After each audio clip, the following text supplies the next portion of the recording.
Welcome to AI in Marketing. I am your host and news curator Stan Bertolo from Nitro Marketing. You will find links to all the stories mentioned in this episode in the show notes.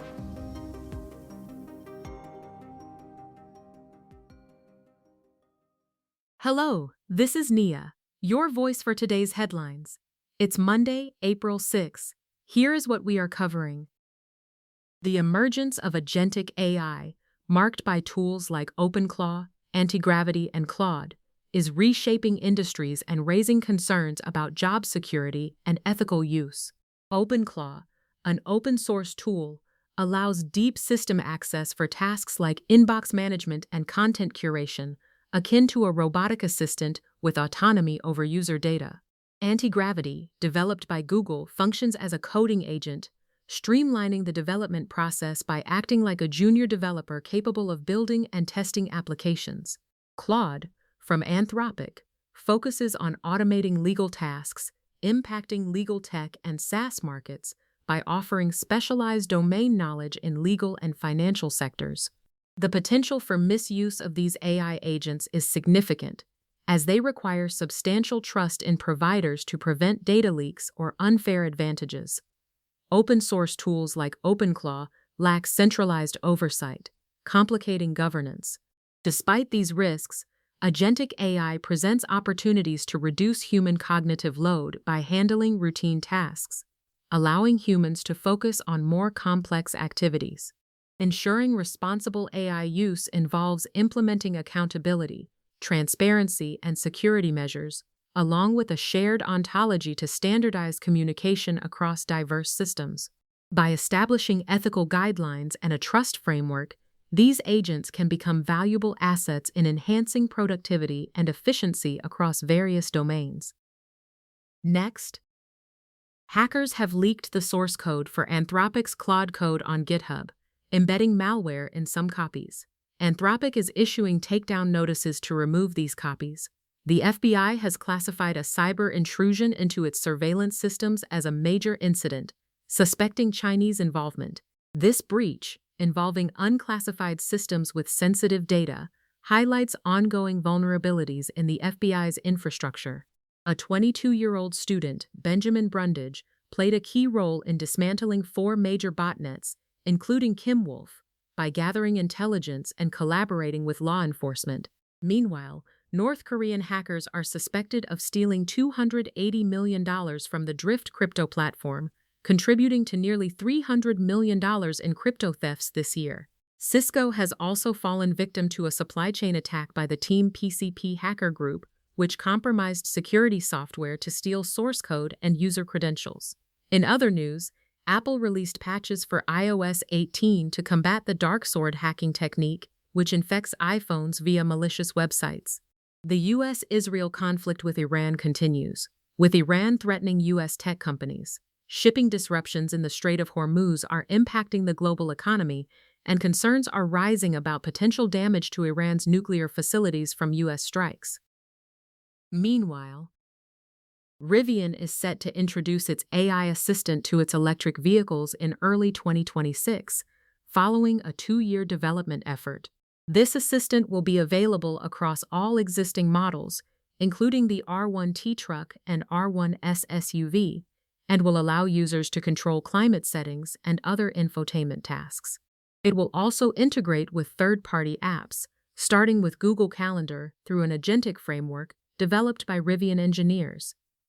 The AI assistant will utilize advanced large language models like Google Vertex AI and Gemini for natural conversation and reasoning. Rivian CEO RJ Scaring's strategy to enhance vertical integration was highlighted at the company's AI and Autonomy event in Palo Alto, California, where the company also showcased new software and hardware developments, including a custom 5nm processor created with ARM and TSMC. This processor will enhance Rivian's hands-free driving assistance system, potentially allowing drivers to divert their attention from the road. Rivian's software team, led by Wasim Ben Said, has been working on a model and platform-agnostic architecture branded as Rivian Unified Intelligence (RUI). This architecture includes custom models and an orchestration layer to ensure seamless operation of various AI models.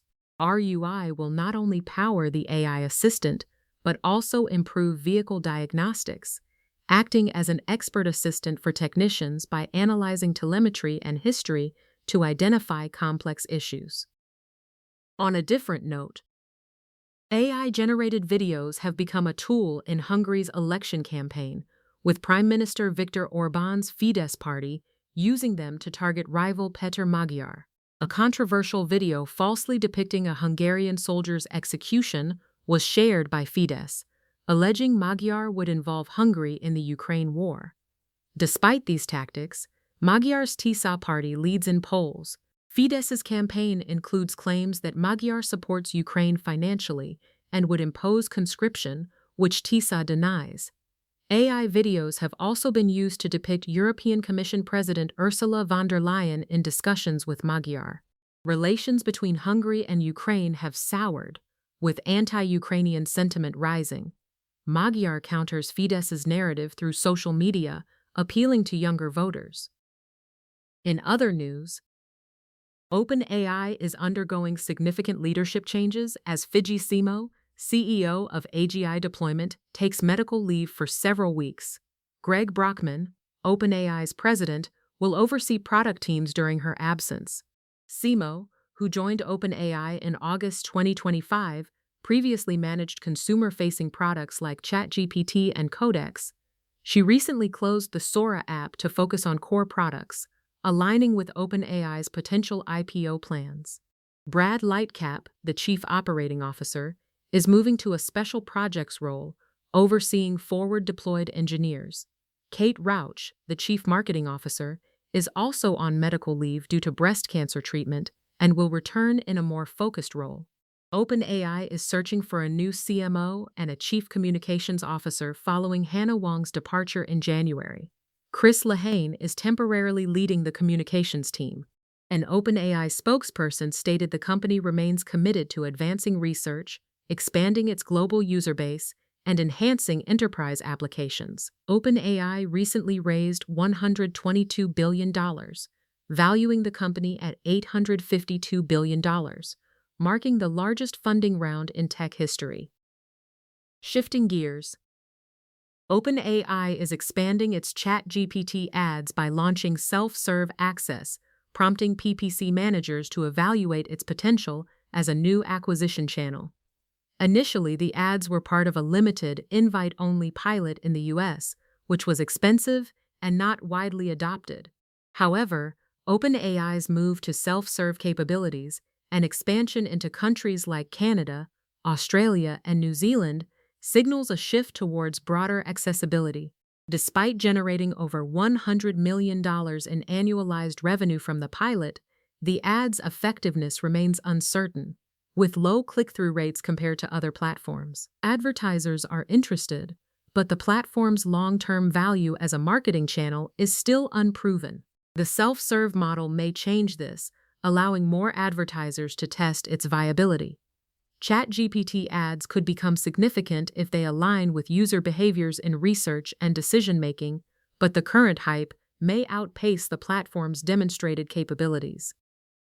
After that, the Pentagon has formalized Palantir's Maven AI as a core military system, securing multi-year funding and increasing its investment to $13 billion from $480 million in 2024. Maven, an AI-enabled targeting platform, is now designated as an official program of record, ensuring stable funding for its development and integration across U.S. combatant commands. This designation places Maven in the Future Years Defense Program, providing budget stability that experimental programs lack. The U.S. Army will manage Maven contracts, with oversight transferring from the National Geospatial Intelligence Agency to the Chief Digital and AI Officer within 30 days. Maven began in 2017 to apply machine learning to drone surveillance, initially partnering with Google, which withdrew in 2018 after employee protests. Finally, Neuralink's blind site, announced by Elon Musk in 2024, is a brain implant device designed to restore vision in blind individuals by transmitting visual information directly to the brain. Unlike traditional retinal implants, BlindSight is implanted in the visual cortex, where it processes visual data through neuron stimulation using patterns from an external camera. Initial tests on monkeys have shown promising results, with one monkey having the implant for 3 years. Despite being designated a breakthrough device by the FDA, BlindSight is not yet deemed safe or effective and must undergo clinical trials before full approval. The technology faces challenges, including the longevity of the implant and the risks associated with brain surgery. Skepticism persists due to limited information and the absence of details on Neuralink's website. Musk acknowledged that initial vision quality would be low, akin to Atari graphics, but suggested future enhancements could surpass natural vision, potentially allowing perception in infrared and ultraviolet. Experts caution that visual prosthetics are assistive rather than curative, and restoring natural vision remains a significant challenge. Philip Troik, a biomedical engineer, notes the potential of Neuralink's technology but criticizes the messaging surrounding its capabilities. Thank you for tuning in to AI and Marketing. If you want to learn more, check out the episode description. Be sure to subscribe on your favorite podcast platform so you never miss an episode. Contact us to learn how to launch your own AI-generated podcast at nitromarketing.com. That's NYTRO marketing.com. See you tomorrow for more AI and tech news.